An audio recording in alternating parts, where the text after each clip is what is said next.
السلام علیکم ورحمۃ اللہ وبرکاتہ۔ آج میں نے ایک بہت ہی عمدہ تحریر پڑھی جس کو پڑھ کر ایمان میں تازگی محسوس ہوئی۔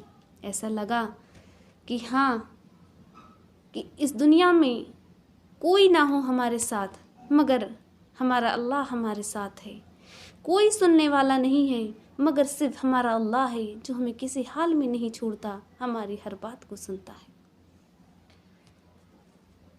تو آج میں نے جو تحریر پڑھی اس کا عنوان تھا اللہ سنتا ہے جب کوئی دوسرا نہیں سنتا۔ انشاءاللہ جس قدر یہ تحریر میرے دل کو چھو گئی، آپ کے دل کو بھی چھو جائے گی اور ایمان میں ایک تازگی محسوس ہوگی۔ تو تحریر کا آغاز کچھ اس طرح سے تھا: وہ ٹھہر جاتا ہے جب کوئی دوسرا نہیں ٹھہرتا، جن راستوں پر تمہیں اللہ لے کر جاتا ہے ان راستوں پر تم اکیلے نہیں چلتے بلکہ وہ تمہارے ساتھ چلتا ہے۔ جب وہ غم کی حالت پیدا کرتا ہے وہ تمہیں ان حالات سے لڑنے کی ہمت بھی دیتا ہے۔ وہ نہ تمہیں خوشی میں تنہا چھوڑتا ہے اور نہ غم میں۔ تم اس سے بے خبر ہوتے ہو مگر وہ ہر لمحہ تمہارے دل کی کیفیات کی خبر رکھتا ہے۔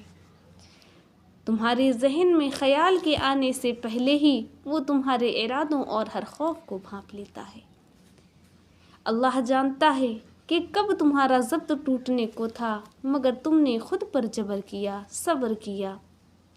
وہ جو ایک حکم سے چاند کو 2 ٹکڑوں میں تقسیم کر کے اسے اس کی جگہ سے سرکا سکتا ہے، اس اللہ کے لیے تمہارے ان خاک سے بنی ہاتھ کی لکیروں کو بدلنا بھلا کیا مشکل؟ جس کے ایک اشارے پہ مچھلی اس کے بندے کو زندہ ساحل پر اگل دے، وہ کیسے پھر تمہیں اس اذیت کے سمندر میں ڈوبنے دے سکتا ہے؟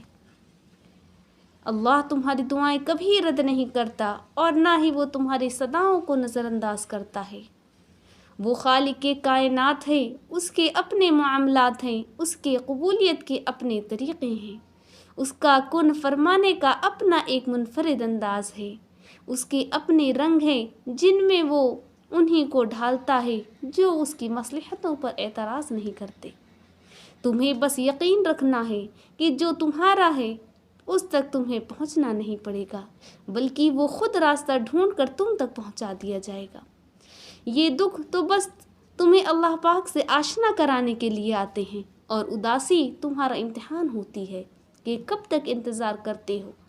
پھر تمہیں وہ سب واپس دے دیا جاتا ہے جس کے بارے میں تم اللہ پاک سے بات کیا کرتے تھے، جس کے لیے تم راتوں کو اٹھ کر التجائیں کیا کرتے تھے۔ کھلے اور بند راستوں کی حقیقت تمہیں ابھی شاید سمجھ نہ آئے مگر ایک دن ایسا بھی آئے گا جب سارے راز تم پر کھل جائیں گے اور تم جان جاؤ گے کہ جہاں تم آج ہو وہاں تک پہنچنے کے لیے اس تکلیف سے گزرنا کتنا ضروری تھا جسے تم سزا سمجھا کرتے تھے، کیونکہ بے سکونی کے بعد اللہ ایسا سکون دیتا ہے کہ پھر بے چینی کبھی روح کا حصہ نہیں بن پاتی، اور یوں تم مطمئن ہو جاؤ گے یہ جان کر کہ جب تمہارے پاس سب تھے تب بھی وہ تھا اور جب کوئی پاس نہ تھا تب بھی وہ تمہارے پاس رہا۔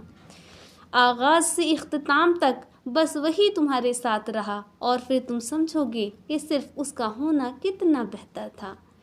جس نے دن کو رات میں بدل دیا وہی اس دل کو بھی بدل دے گا، بس کچھ دیر اور پھر حالات بدلیں گے اور وقت بھی بدلے گا۔ وہ کن فرمائے گا اور جگ سارا بدل جائے گا، لا حاصل حاصل ہو جائے گا اور ناممکن ممکن بن جائے گا۔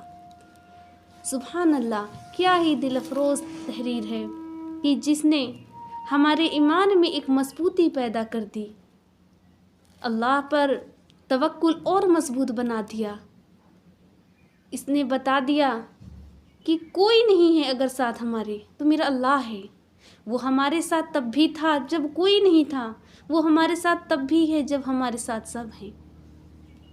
کچھ مشکلات جو زندگی میں آئی ہیں، کچھ امتحانات جن سے ہم گزر رہے ہیں، جو تکلیف کا دور ہے، انشاءاللہ عنقریب وہ میرا رب ان تکلیفوں کو، ان پریشانیوں کو، ان مصیبتوں کو فراحتوں میں، خوشیوں میں تبدیل کرنے والا رب ہے۔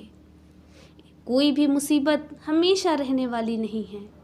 اللہ ہمارے لیے آسانیاں پیدا کرتا ہے، کبھی کبھی کچھ مشکلات سے گزرنا ہمارے لیے بہت بہترین ہوتا ہے، کیونکہ وہ ہمارے رب نے لکھا ہوتا ہے۔ ہو سکتا ہے ان مشکلات کے بعد ہمارا رب ہمارے لیے ایک بہت ہی حسین و جمیل زندگی کی خوشخبری دینے والا ہو سکتا ہے ہمارا رب ہمارے لیے ان مشکلات سے ہمارے لیے کچھ بہتری ظاہر کر دے، کچھ اچھی چیزیں ظاہر کر دے جن سے ہم ابھی ناآشنا ہیں۔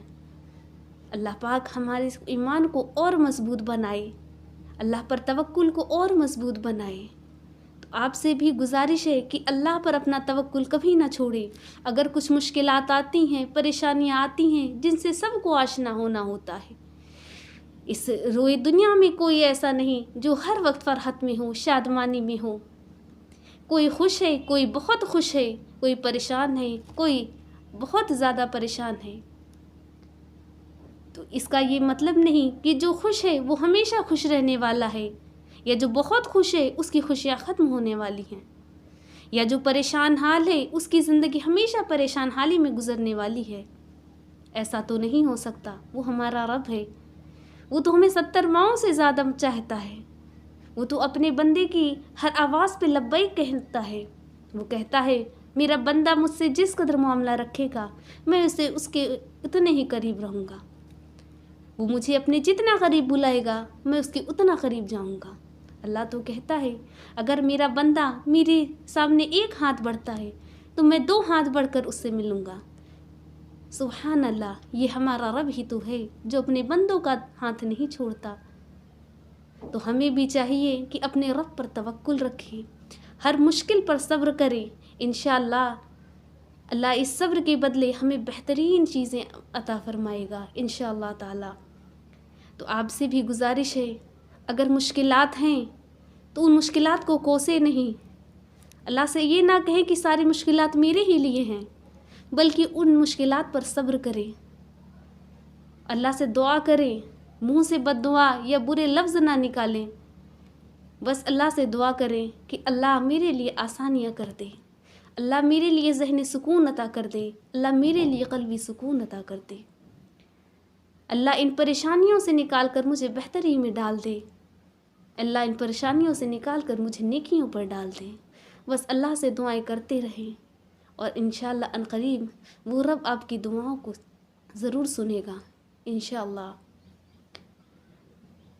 اگر آپ کو میری یہ باتیں، میرے ویڈیوز پسند آتے ہیں تو میرے چینل لسن قرآن اینڈ احادیث کو لائک، شیئر، سبسکرائب کر کے میری حوصلہ افزائی فرمائیں۔